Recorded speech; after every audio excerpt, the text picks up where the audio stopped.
ससुराल ज्यादा नहीं जाना चाहिए। कुछ लोग सर हो गए वो ज्यादा जाते हैं लगता है। भाई अगर जाना है तो आप जाएं, लेकिन मेरे साथ बड़ी फजीयत हो चुकी है, इसलिए मैंने ससुराल ज्यादा जाना बंद कर दिया है। वैसे 36 साल हो गए लेकिन ज्यादा नहीं जाता हूँ। पहले जाता था, लेकिन क्यों नहीं जाता हूँ, अनुभव आपको शेयर कर रहा हूँ कि जब मैं पहली बार ससुराल आया तो मैंने विदाई में एक रेमंड का सूट पाया। जब मैं पहली बार ससुराल आया तो मैंने विदाई में, कुछ लोग ऐसे सुन रहे हैं बड़ी श्रद्धा से, जैसे कि सत्यनारायण की कथा सुन रहे हैं, करिए। और कुछ लोग ऐसे हैं कि जिन्होंने की तालियां बजाने के लिए पड़ोस में एक और बैठा रखा है, बड़े आदमी है, आप बजाएंगे। चलिए थोड़ी देर को आनंद करिए, बस 5 मिनट से ज्यादा नहीं होगा। कि जब मैं पहली बार ससुराल आया तो विदाई में एक रेमंड का सूट पाया, पर दूसरी बार मेरा कलेजा हिला, क्योंकि विदाई में केवल एक पैंट शर्ट मिला। और तीसरी बार देखिए कैसे डिटेलिएशन हो रहा है, कैसे कदर घट रही है कि जब मैं पहली बार ससुराल आया तो विदाई में रेमंड का एक सूट पाया, पर दूसरी बार मेरा कलेजा हिला, क्योंकि विदाई में केवल एक पैंट शर्ट मिला। और तीसरी बार तो सब कुछ था वीरान, क्योंकि गिफ्ट पैक में केवल एक मिला चड्डी।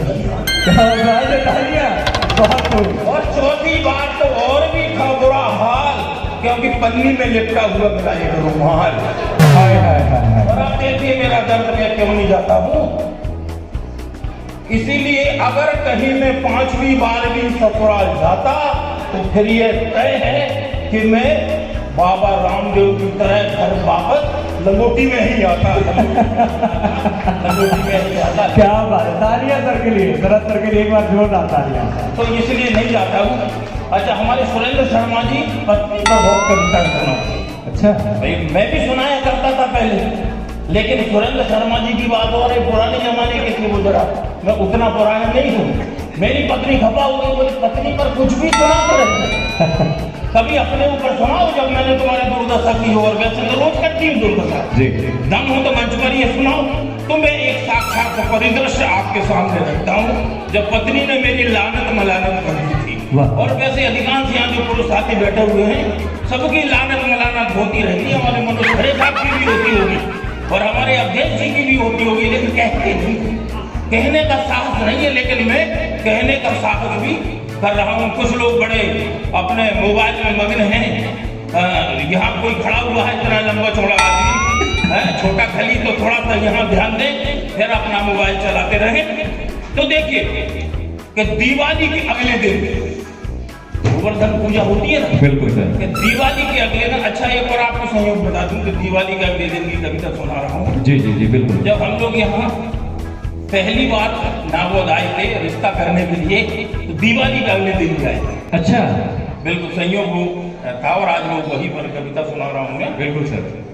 कि दिवाली के अगले दिन नींद से जागते ही मैं हड़बड़ाया बड़बड़ाया लड़खड़ाया।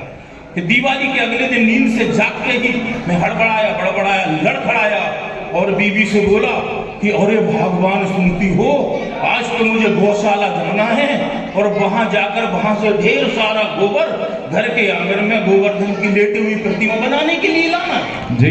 कि दिवाली के अगले दिन नींद से जागते ही मैं हड़बड़ाया बड़बड़ाया लड़खड़ाया और बीवी से बोला कि अरे भगवान सुनती हो, आज तो मुझे गौशाला जाना है और वहां जाकर वहां से ढेर सारा गोबर घर के आंगन में गोवर्धन की लेटी हुई प्रतिमा बनाने के लिए लाना है।